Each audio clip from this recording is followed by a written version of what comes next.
Grupo Marcos, eu sou Carlos Luiz. Oi, gente, eu sou a Vitória. Hoje a gente vai trabalhar o encontro 8, né? Lembrando aí que esse módulo tem as suas especificidades, são 12 encontros, e além disso, há sempre uma relação entre o encontro ímpar com o encontro par, né? No encontro 7, a gente trabalha o tema vice-cristianismo, o aspecto da sexualidade, onde a gente refletiu sobre o encontro de Maria Madalena com Cristo, descrito por Humberto de Campos.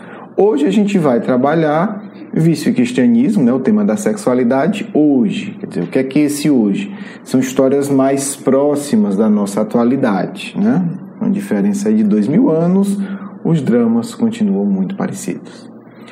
Hoje a gente vai estudar uma história muito peculiar também, é muito interessante.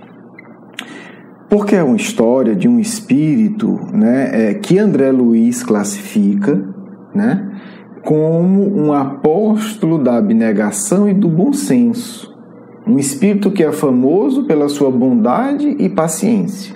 Um espírito que ele dirige um instituto, né?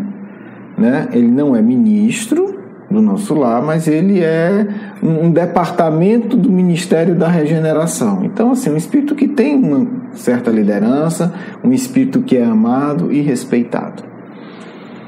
Eu vou ter que estragar algumas surpresas do livro, né? A gente está falando do livro Sexo e Destino, mas eu acho que se de um lado você perde a surpresa, do outro você ganha reflexões.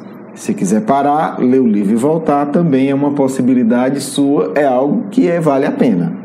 Também, né? Acho que as duas opções são válidas.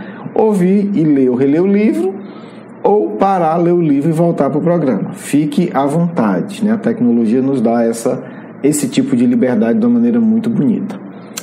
Ok, então vamos falar desse espírito. Resumo da história.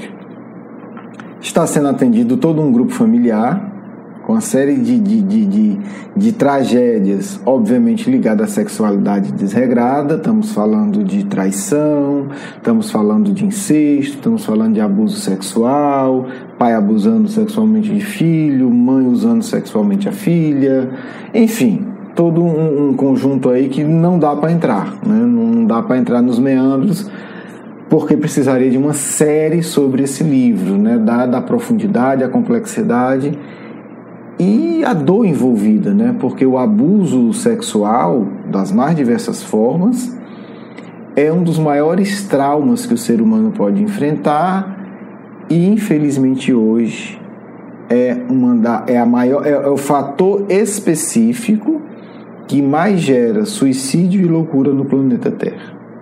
Então é um tema que a gente vai ter que se preparar, né, para poder depois abordar essa obra, fazendo uma ponte com as estatísticas desastrosas do suicídio e da loucura e mostrando as pesquisas que já apontam essa relação.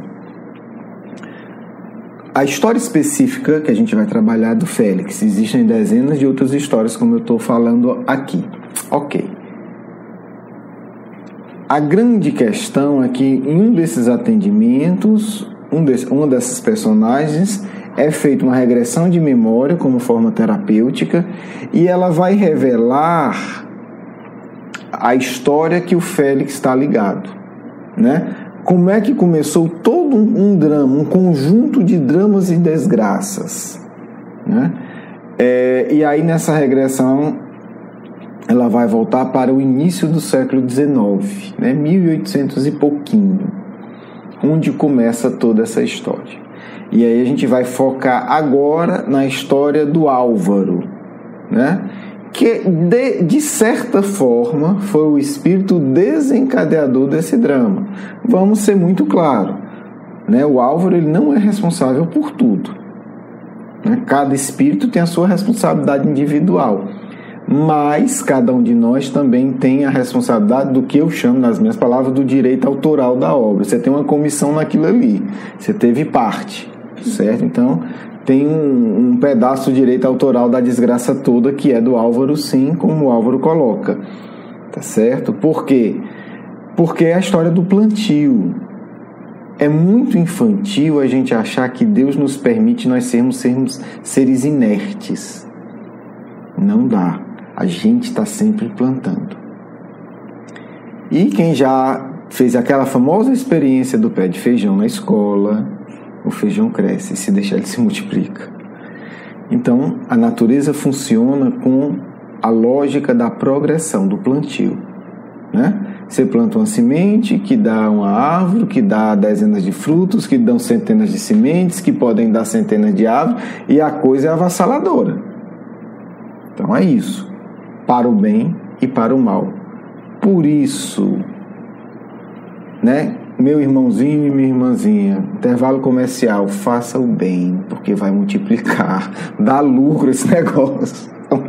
Faz alguma coisa, faz uma prece, aplica um passe, não passa um dia sem fazer uma coisa boa, porque por mais errado que você esteja, isso multiplica. E tem uma hora que multiplica mais do que o mal, e aí a equação fica interessante, tá certo? É o que Jesus diz, faça mais o bem do que o mal, quer dizer, vai dar lucro, dá certo. Não precisa ser perfeito, não agora, não é pra gente isso.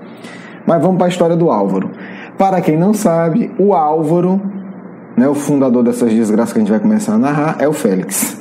É o mesmo espírito décadas atrás. Eu não estou lembrado aqui, eu acho que o livro é de 1960, uma coisa assim, né? A série André Luiz é dessa época, então a gente está falando mais ou menos de 100 anos atrás, para facilitar as contas. Porque também o André Luiz não dá a data. Não dá a data exata, né? Ele diz assim, nós estamos aqui fazendo... essa regressão aconteceu no ano tal, né? É um entorno. Então estamos falando de cerca de 100 anos. Então assim, vamos lá. Álvaro reencarna, o pai dele morre, a mãe fica viúva. Então tem uma desgraçazinha aí já no começo.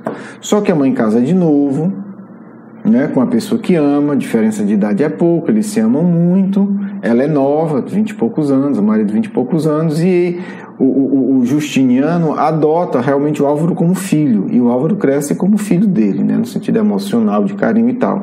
Vida maravilhosa, feliz. E Álvaro é um menino inteligente, né, senão não seria o Félix, né, poucas décadas depois. O cara é bom, capaz, inteligente. E o fato é que, assim, resumindo bastante a história, com a ajuda de amigos e tal, o Justiniano, né, banca para o Álvaro ir estudar na Europa. Com 15 anos ele vai estudar na Europa, estuda direitinho, volta em 1834, aos 22 anos. Então, até aí a vida estava massa. Quer dizer, poxa, tudo de bom, né? Tudo bem, perdeu o pai, mas teve um outro pai, né, verdadeiro, que teve o papel de pai, uma mãe legal, que adorava, uma vida feliz. Vai estudar na Europa. Estudar na Europa hoje é legal, naquela época era 30 vezes melhor, porque era mais difícil, era mais, né, assim, era mais inusitado. Com 15 anos de idade, imagina, 15 anos de idade na Europa, com grana, estudando, não fez, até onde se saiba, não fez grandes besteiras, voltou, futuros vão pela frente, tudo de bom. Aí o sujeito começa a fazer besteira. O que é que acontece? 22 anos volta e tal, aquela coisa. O Justiniano, né, e a mãe do Álvaro, né, tinha um casal que era muito amigo da família, que era sócio. Então, assim, era, né, assim, um grupo perfeito.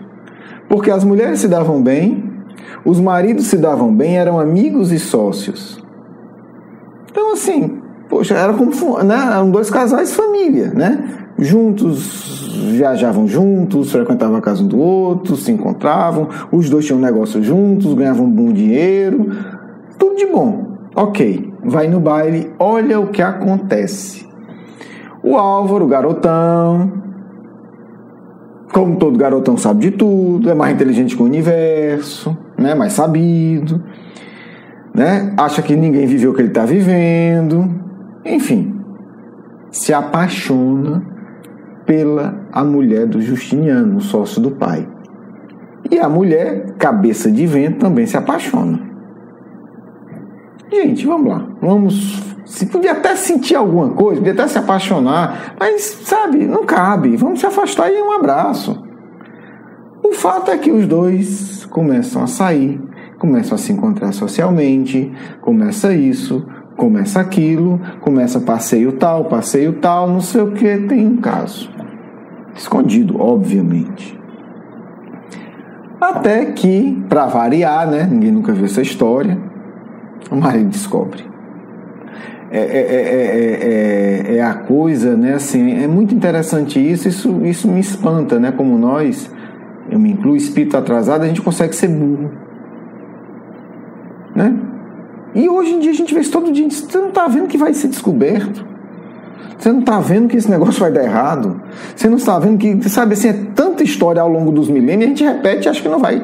É como se assim, eu vou pular do prédio, mas dessa vez eu não caio. Basicamente isso. Ok. E os dois são descobertos num hotel pelo marido. Aí você imagina a cena. O sujeito descobre, a mulher, o filho do sócio, tendo um caso. Numa época, né, que isso era um escândalo ainda muito maior. Né? Estamos aí em 1830 e alguma coisa. Aí começou a desgraça. O marido, né, óbvio, se desinteressa pela mulher e resolve sair de casa, mas não sai por causa da filha. Então ele pensa, se eu sair de casa vai ser um escândalo, a sociedade vai, né, criticar, vai sobrar para minha filha vai ser conhecida, né, como filha de uma mulher que trai o marido, de uma meretriz, de uma mulher mal falada. Para suportar a situação por conta da filha, ele continua no lar, mas o casamento acaba. Ok. Aí começa os remendos, né, gente? É o famoso remendo novo em pano velho. É o jeitinho que vai piorar, né? O que o Cristo fala. Não se faz, remendo, né? Remendo... não se usa pano novo para remendar pano velho. Vai rasgar e o rombo vai ser maior. Dá errado. Então é o famoso remendo que não dá certo. Aí o que é que o sujeito faz? Arranja uma outra mulher. Aí ele começa a ter o caso com a outra mulher, quer dizer, uma outra relação torta. Quer separar. É por isso que Kardec, gente, às vezes nossa cultura católica espírita não entende. Por isso que Kardec, quando publica o Evangelho segundo esse, isso foi um escândalo religioso terrível na época, ele defende o divórcio. Está aqui uma prova prática. Não era muito melhor o sujeito ter se divorciado? Ó, não dá mais, você não quer mais ter comigo, você está tendo um caso, vamos separar, acabou-se. Muito mais saudável. Aí, resultado, o sujeito não separa, a mulher continua tendo um caso e ele vai ter um caso. Olha que coisa bonita. Vamos ver o que é que vai dar. Vamos ver o que é que vai dar essa história. Ok. Aí ele vai ter o caso.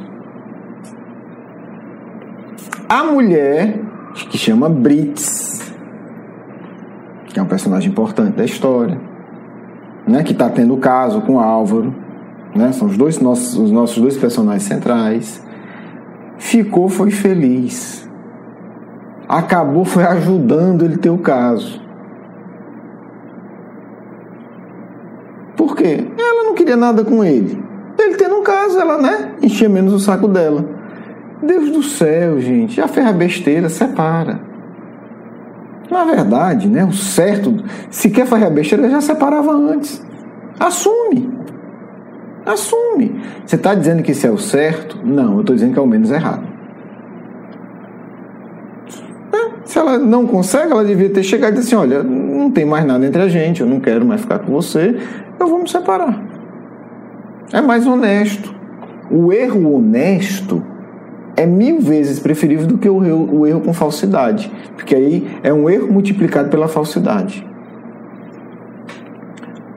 Né? Eu sei que tem espírita que se escandaliza com isso, né? Por causa da cultura católica medieval, a cultura social da falsidade. Mas assim, a gente vai ver o que vai acontecer aqui. Ela acha é bom, resultado, ele tem uma relação extraconjugal, socialmente não aceita. A outra mulher, a amante do marido, engravida 2 vezes e abandona 2 filhos. Olha a desgraça, olha a desgraça aumentando. Porque se tivesse separado, tivesse casado, seriam 2 filhos legítimos, ele assumia. São meus 2 filhos. É o meu filho da primeira esposa, né? Tem minha primeira esposa e eu tenho minha segunda esposa. E meus filhos eu vou assumir, vou educar, vou cuidar, vou zelar, vou... É muito melhor, gente. Quer dizer, a gente já tem 2 crianças abandonadas. Tá vendo como é que o remendo vai gerando outro remendo, que vai gerando outro remendo, e o mal vai multiplicando? Por quê? Porque é erro vezes falsidade, não é só erro. Não é o erro assumido. Então, né, a coisa vai escalando. Resultado: Justiniano continua casado oficialmente com um caso escondido, apoiado pela mulher, e já com 2 filhos abandonados. E a mulher continua o caso com Álvaro. Também ninguém nunca viu isso, né, gente? A paixão acaba. É impressionante também que ninguém... Isso acontece desde que o mundo é mundo. Tem 300 mil histórias aí, desde os romances Água com Açúcar a grandes obras literárias, falando simplesmente o óbvio. Filhinho, a paixão acaba. Porque você não está apaixonado pelo outro. Você está apaixonado por uma fantasia. E a realidade vai minar a fantasia. Resultado, o garotão Álvaro, de 22 anos, que sabia tudo da vida e tal, já enjoou, já não aguenta mais. Não, isso não é vida pra mim, não. Quero nada dessa mulher. Por quê? Porque, assim, vamos falar claro, o que os dois estavam querendo era sexo. E não sustenta. O prazer sexual, ele não foi feito para sustentar relações. Ele é um elemento importante, mas por si só ele não sustenta.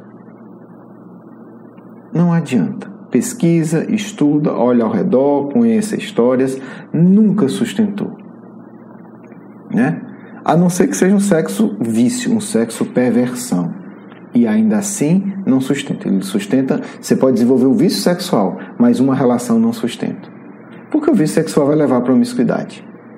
Porque é o vício, não é a relação. Então acontece uma coisa que nunca aconteceu, né? Não sustentou, o garotão se deu conta da verdade. E a mulher, que já tinha uma vida vazia, porque ninguém faz isso se não tem vida vazia, né?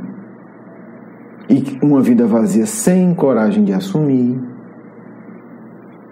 E eu não estou condenando ninguém, mas eu acho que é importante a gente analisar a história, né? A história foi dada para isso. Não foi para ganhar dinheiro vendendo livro. A história foi escrita para que a gente se educasse. Então, né, eu estou fazendo aqui simplesmente dando continuidade a esse processo, dando a minha pequena cota de colaboração. Ok, 4 anos depois o garotão, 26 anos, já enjoou, já não sou mais menino. Aí eu vou rir um pouquinho, gente, porque enfim. Aí o rapaz se lembrou que tinha uma noiva em Portugal, 4 anos depois. Eu lembrei que eu tinha saído de Portugal com um compromisso de voltar para casar. O que não é a memória humana, né, gente? O que não é a memória? A memória é curiosa.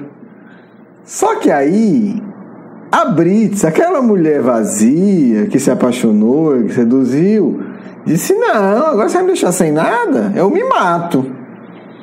Eu me mato e digo para todo mundo que a culpa foi sua. Aí o rapaz viu que a brincadeira do sexo legal não ficava só naquilo. E aí ele tá com a mulher doida ameaçando ele. Eu vou me matar e a culpa vai ser sua. Você vai para Portugal e vai estar aqui o meu cadáver com a carta contando tudo, dizendo que a culpa é sua. Como é que você vai voltar pro Brasil? Porque a gente tá falando de uma época da questão da moral, né? Das famílias respeitáveis. Então, isso obviamente multiplicava a falsidade. Né? O peso para a Brits se separar naquela época era 1000 vezes maior do que hoje. Nem existia. Era uma discussão se podia separar ou não. A igreja não permitia. Aliás, né, curioso, o catolicismo até hoje não permite. Acho que o Papa vai mudar. Mas o fato é que, enfim, católico no católico, todo mundo separa. Então o que acontece? Não existia isso. Então há de se ter também assim, um olhar de compaixão com a Brits, porque ela seria muito difícil para ela ser honesta na época. Mas piora. Não ser honesto piora. A minha tese é essa. O fato é que a pobre desesperada e diz, não, se você for, me mata. Aí eu acabo com a sua vida. Por quê? Porque além do caso vinha a público, vinha um suicídio, né? Ela lameava o nome das famílias nobres. Né? Porque a gente está falando de gente com grana. Essa galera aqui é rica, é classe A. Então tem todas as formalidades da mentira social. Ok. E aí o sujeito, cá pra nós, né? Com todo respeito ao Félix, se hoje é um espírito evoluído, que eu respeito, então não sei quem é, mas obviamente respeito, e admiro o trabalho que a gente conhece por meio do André Luiz dele, e a coragem que ele teve, que eu vou já falar. Mas assim, tô falando do Álvaro. Aí o sujeito achou que tinha feito pouca besteira, né? Como se diz, tentou dar um giro e deu um giral, né? Assim, foi fazer um outro remendo do remendo, aí eu vou lhe dizendo, ferrou com tudo. Qual foi a brilhante ideia do nosso garotão aqui, Álvaro? Tô falando do Álvaro, não do Félix, né? que o garotão pensou? Essa mulher é doida. Eu tenho que arranjar outra coisa para ela se entreter e eu fugir. Até aí, eu vou ser sincero, eu concordo com ele, né? A forma dele escapar era essa mulher arranjar um outro doido, uma outra vítima. Obviamente ninguém é vítima, né, gente? Tá falando de todo mundo cometendo erros gravíssimos. Ok. E aí, o que é que o nosso amigo, nosso querido irmão faz? Olha que plano dos infernos. Gente, é um plano dos infernos. Só pode ter sido o diabo que inspirou ele. Ele vai estimular um caso do padrasto dele, que era um cara gente boa, pelo amor de Deus. O cara cuidou dele como um filho. Fez tudo. Com a Brits, com a amante dele. Ele vai ferrar com a vida da mãe, que ele tá dando um amante pro pai. Vai ferrar com a vida do pai, de tudo que é jeito, porque vai arranjar um amante, e a amante nada mais é do que a mulher do sócio. Assim, que plano dos infernos. E aí ele consegue. Eu não vou entrar em detalhes. Ele começa discretamente a falar de um pro outro, a dizer que não sei o quê. O pai possivelmente não sabia que ele tinha um caso com a Brits, então ele começa a dizer que a Brits gosta do pai, começa a insinuar, porque ela comentou isso, e começa a estimular ele a mandar presente, enfim. Não vou entrar em detalhes. Ele faz os dois, né? Ele seduz um para o outro, né? Ele seduz um para o outro, né? Então, assim, o Justiniano, né, que era o padrasto, mas que foi pai, na verdade, foi o pai que adotou, que cuidou, que amou, que bancou. E aí junta os dois. E aí ele surpreende os dois como se fosse, né? Ô, coitados, vocês estão tendo um caso. E estou muito magoado. Estou muito magoado, sou a vítima da história. E vai-se embora para Portugal. Quer dizer, a Brits não aguentou, assim, é a traição dentro da traição, né? Gente, cá pra nós, esse livro dá uma série da Netflix boa, dá, se pegar um bom escritor, um bom roteirista, dá, porque assim, né, é a traição da traição da traição. Ok, só que aí a pobre dessa mulher, que já era infeliz no casamento, que tem um caso com um jovem para tentar ter alegria, para ter vida, e começa a se destrambelhar cada vez mais, é onde ela parte, é onde ela quebra, é onde esculhamba, é onde a bússola dela se estraçalha. Ela perdeu todo o norte. E isso aí é importante, talvez seja a coisa mais importante desse estudo. E isso pode acontecer com todos nós. Aí é que está a grande lição. Aí é que está. Por isso que o Cristo é tão rigoroso nesse aspecto. A gente vai depois estudar mais detalhado o judaísmo, mas eu estava vendo um trabalho de uma das maiores especialistas em judaísmo hoje viva, né? E ela faz um estudo, ela é judia e segue a tradição judaica, mas ela estuda também muito o Novo Testamento. E ela comentando a relação do Cristo com a tradição judaica. E ele diz, o Cristo não apenas continuou grande parte da tradição judaica, ele tornou-a mais rigorosa. Porque aí ela vai dizer, a lei de Moisés diz, né, que você não pode, né, ter a mulher do próximo, você não pode desejar, você não pode invejar a mulher do próximo. O Cristo pega essa lei mosaica e ela torna muito mais rigorosa. O Cristo diz, se você olhar para uma outra pessoa, para uma mulher, desejando, você já cometeu adultério. Quer dizer, ele não só continuou nesse aspecto, ele tornou mais rigoroso. E é aqui que o Evangelho faz todo o sentido. Quer dizer, se o Álvaro ou se a Brits olharam um para o outro na primeira festa que se encontraram, sentiram desejo sexual um pelo outro, tiver sentido, opa, eu já estou cometendo adultério, para que eu já estou errado, aborto, traição, loucura, não tinham se desencadeado. Porque se você acha que até agora teve desgraça, é porque você não conhece o resto da história. Porque isso aqui é só para esquentar. Isso aqui gerou, né? Eu vou ler só as desgraças iniciais aqui, mas é só para entender. Gerou incesto, gerou estupro, gerou loucura, gerou suicídio, gerou tudo isso. Como é que isso gerou? Porque um olhou para o outro, cometeu adultério no coração e não quis seguir o Cristo. Essa é a questão do Evangelho. O Cristo, quando fala, ele conhece milhares de histórias dessas aqui. Ele sabe o que ele está dizendo. Ele não é um tolo. Vou citar aqui uma regra para você. Ele sabe. Ele tem no arquivo mental dele bilhões de histórias. Então, quando ele pronuncia uma coisa, ele sabe do que ele está falando. Ele não conhece, não é 3 mil nem 5 mil histórias, não. Ele conhece bilhões. E aí o que acontece? A Brits quebra. Ela daquele olhar, né, para o Álvaro, malicioso, que ela não quis se dar conta que já estava cometendo adultério e que ela já tinha errado, já estava na hora de parar. Foi. Agora ela vive isso que o Álvaro faz e ela quebra. Ela perde todo o norte. E 100 anos depois ela vai continuar cruel. Porque quando quebra assim demora para ajeitar. E não é ela não, é todos nós. Como é que o André Luiz descreve?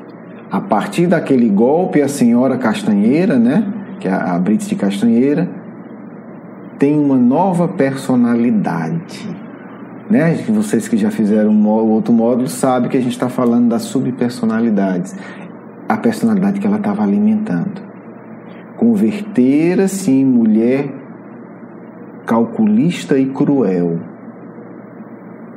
Nunca mais se viu nela um gesto de piedade. Começou com o adultério do olhar com Álvaro, essa história. Que ela alimentou.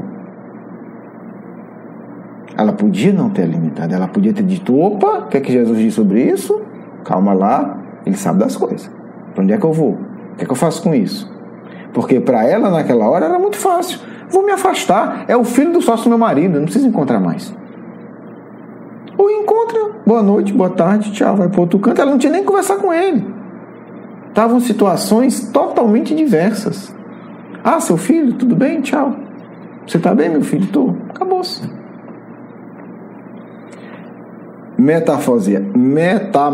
Metamorfoseara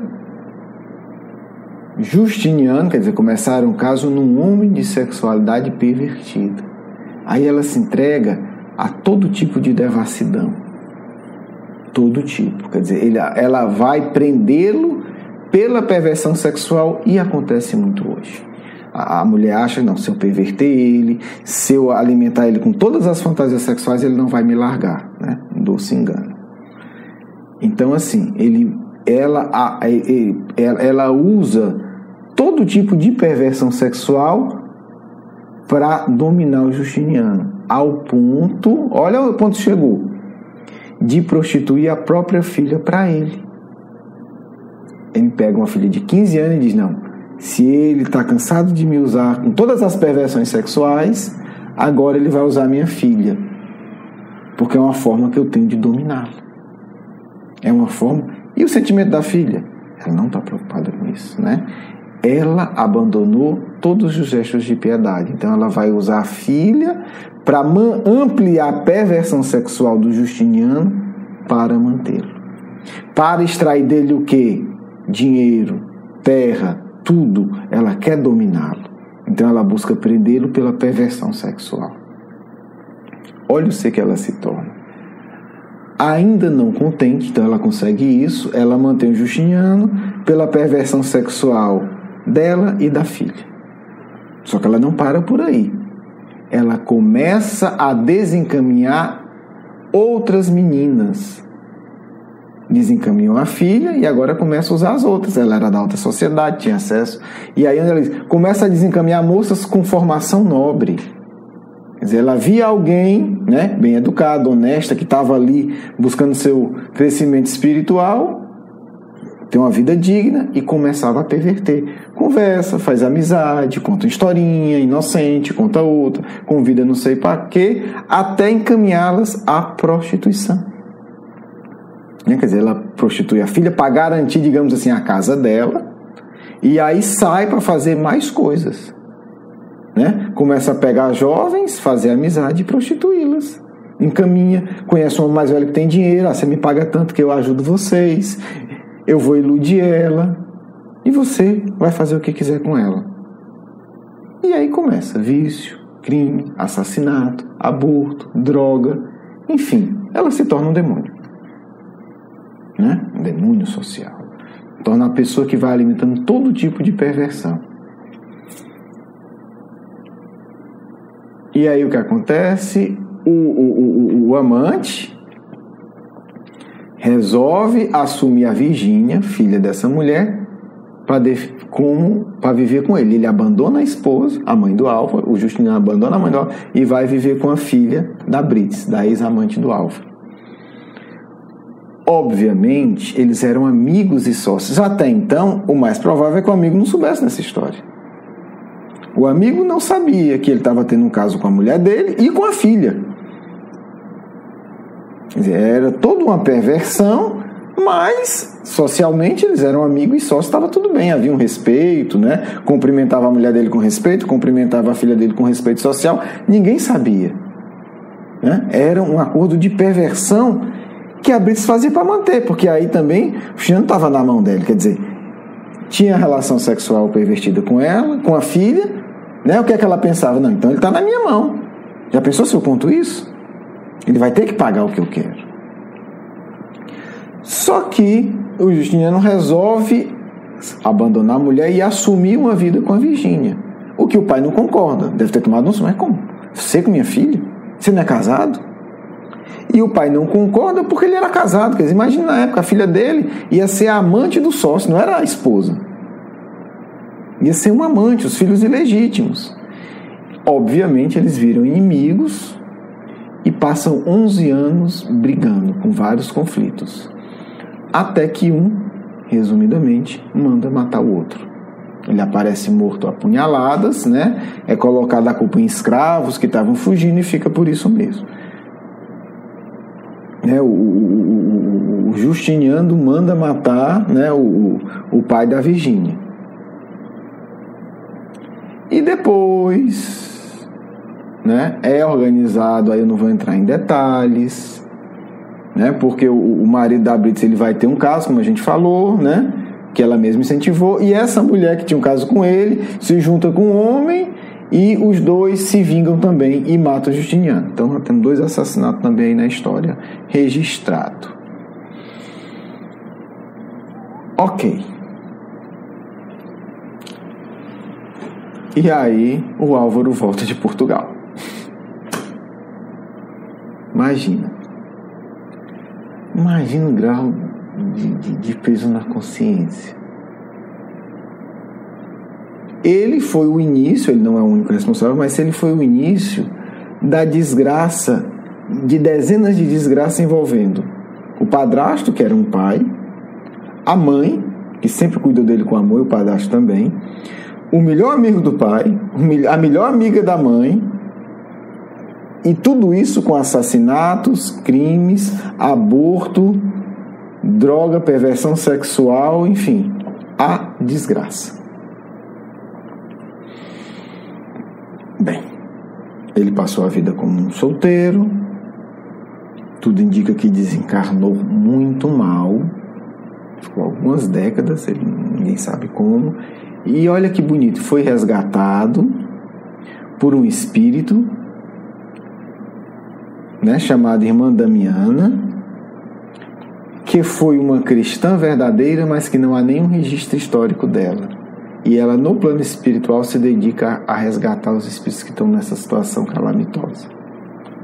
Então, esse espírito ligado mais diretamente ao Cristo, que tem um trabalho abnegado que ninguém nunca na Terra ouviu falar, né? Mesmo na Terra foi um espírito abnegado que não ficou nenhum registro histórico.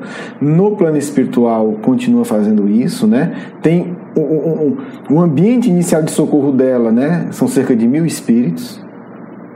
E ela vai e socorre da lama e vai encaminhando e acompanhando o crescimento desses espíritos. Imagine quantos milhares de espíritos a irmã Damiana já ajudou e a gente não sabe nem quem é. Nunca ouviu falar dela. Talvez eu e você sejamos devedores desse espírito e ninguém nem sabe. Não é interessante como o Cristo vai tecendo, né, uma rede discreta, mas gigantesca e poderosa de amparo a todos nós? E o Félix, socorrido, hoje um espírito também trabalhador com grande dignidade. Eu não vou poder contar mais a história, teve muitos desdobramentos, né, mas o ponto é, né, o alerta do Cristo. Se você olhou para alguém desejando, você já cometeu adultério no seu coração. Cuide disso. Não é brincadeira. Por mais que a nossa sociedade leviana ache tudo bonito, ache tudo legal, a vida real, os exemplos reais da vida mostram que a gente às vezes começa algo que a sociedade, na época não, mas hoje que a sociedade classifica como positivo muitas vezes, legal, a gente não tem ideia quantos séculos de dor e desgraça a gente está plantando. Isso vai se multiplicando. Então, vale a pena quando a gente pensar em sexualidade lembrar do simples e profundo ensino do Cristo. Se você olhou para alguém desejando, você já cometeu adultério. Trata de já cuidar do erro cometido e não achar que é pouca coisa e gerar aí loucura, vício, desgraça, e é isso que gera na prática. Por mais que a mídia diga diferente, por mais que as brits, né, que estão hoje nas faculdades, nas mídias sociais, nos ídolos, digam que é tudo bem, não é. São espíritos que já quebraram a bússola e estão querendo angariar outros espíritos para perversão, como fez essa senhora aqui. Porque, como quem diz, é uma forma de se vingar da humanidade. Cai nisso quem não conhece o Cristo ou quem não considera verdadeiramente que o Cristo está falando de verdades e não de teorias vazias e bonitas para agradar. Bem, a história é forte, o caminho é longo, mas se nós entendermos um pouco melhor essa frase do Cristo, que eu já citei várias vezes, né? Nós vamos ter cuidado. O Cristo é tão radical nesse sentido que ele diz: se teu olho é causa de escândalo, arranca-o. É melhor que você fique sem olho do que você se perca. Óbvio que é metafórico, mas vamos ser sinceros. Se o Álvaro tivesse ficado cego, teria sido melhor. Um grande abraço, vamos para a nossa segunda parte. Um grande beijo no coração. Que Deus fique com todos nós.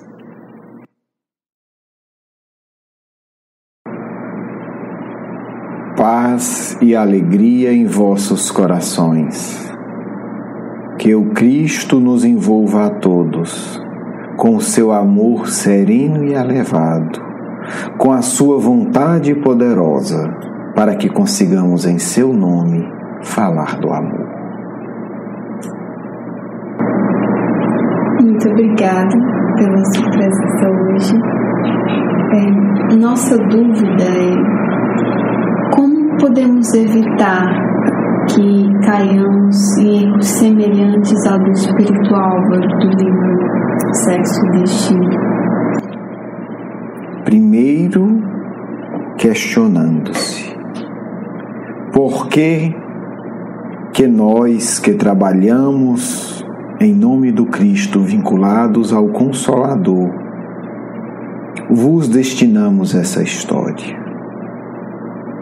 Se pensais com firmeza de ânimo, entendereis que em larga medida ela retrata a vossa própria história. Consequentemente, o primeiro momento deve ser de honestidade íntima. Verificar-se intimamente os próprios impulsos e desejos. Nunca tive uma atitude de Álvaro. Nunca tive uma atitude de Brites. Nunca tive uma atitude de Justiniano. Nunca vivi situações que podem se assemelhar a estas, do ponto de vista psíquico, porque, como sabeis, psiquicamente mantendes as tendências do passado até que elas sejam reeducadas. Reconhecendo, portanto, a vossa iniquidade, os vossos impulsos doentios, podereis, dialogando com Cristo, buscar a transmutação verdadeira destas verdadeiras infecções de vossas almas. É necessário o passo inicial. Vos reconhecestes como os necessitados de forma sincera, de forma honesta, com uma verdade que liberta. Sim, já tive uma situação dessa parecida. Sim, já tive esse tipo de impulso. Reconheço-o em mim. Portanto, a literatura espírita que mereça esse nome deve obrigatoriamente provocar esse tipo de reflexão. Por isso, uma mensagem espírita que não vos leve ao autoconhecimento ou não é verdadeira, ou não está sendo lida com os olhos da verdade. A sinceridade é o único caminho que tendes para socorrerdes a vós mesmos. A Terra hoje enfrenta o momento de educação das iniquidades. Não é o mundo que está pior, é o tratamento que se intensifica. Porque em outra época, histórias como essa passavam desconhecidas da grande maioria. Hoje elas parecem multiplicar-se aos vossos olhos, quando na verdade, por ordem do Cristo, elas se tornam públicas. Para que tenhais a consciência de que não sois piores do que os outros habitantes do planeta, mas podeis optar pela vossa própria cura. Podeis agir de tal forma que o Cristo curará os vossos corações. Vocês precisam de evangelho verdadeiro, porque durante séculos manusearam o evangelho da mentira, porque todos esses envolvidos pronunciavam o nome do Cristo, socialmente falando, mas nenhum deles tinha o Cristo no coração. Portanto, minha amiga, se me perguntais o que fazer, digo-vos com sinceridade, a todos vocês, só há um caminho. Apresentai as vossas chagas ao Mestre de Nazaré, porque vocês pensam que o Mestre apresentou sua mão ferida a Tomé apenas para convencê-lo da imortalidade, quando na verdade, a verdade é muito mais profunda.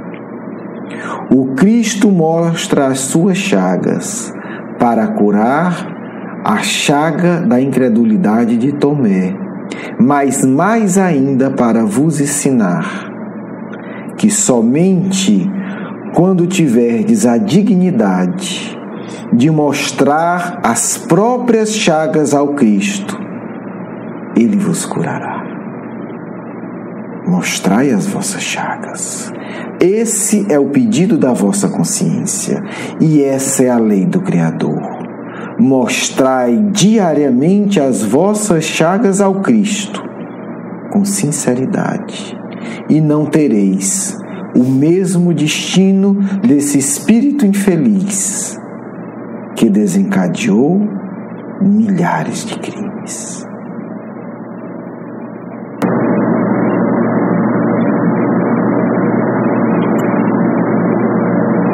Muito obrigada pela sua resposta e eu deixo espaço para a mensagem de encerramento. Acusai sempre a si mesmos, todos aqueles que foram vítimas de violência sexual, mas acusai-vos como cristão. Como o cristão se acusa? Direi, orando da seguinte forma: Pai, perdoa a todos nós. Orai como Félix orou. Pai, todos erramos. Nenhum de nós sabe onde começou o crime. Nenhum de nós sabe quem atirou a primeira pedra. Nenhum de nós sabe quem foi o autor da primeira traição. Por isso, Pai, não te peço justiça para uns e clemência para outros. Eu te suplico, tem piedade de todos nós, porque todos nós nos enlameamos, porque quisemos nos afastar do teu amor, porque todos nós emporcalhamos a fonte do prazer e da vida que generosamente tu nos confiastes. Por isso, a única acusação que cabe ao verdadeiro cristão é a súplica da piedade plena para si e para todos. Portanto, amigos e amigas, para trás com o desânimo, com a calúnia e com a revolta. Paremos as condenações e as acusações do mundo. Está na hora de darmos-nos as mãos e suplicar ao alto: Pai, em nome de Jesus de Nazaré, tende piedade de todos nós. Do vosso irmão e amigo Caibar de Souza Schutter.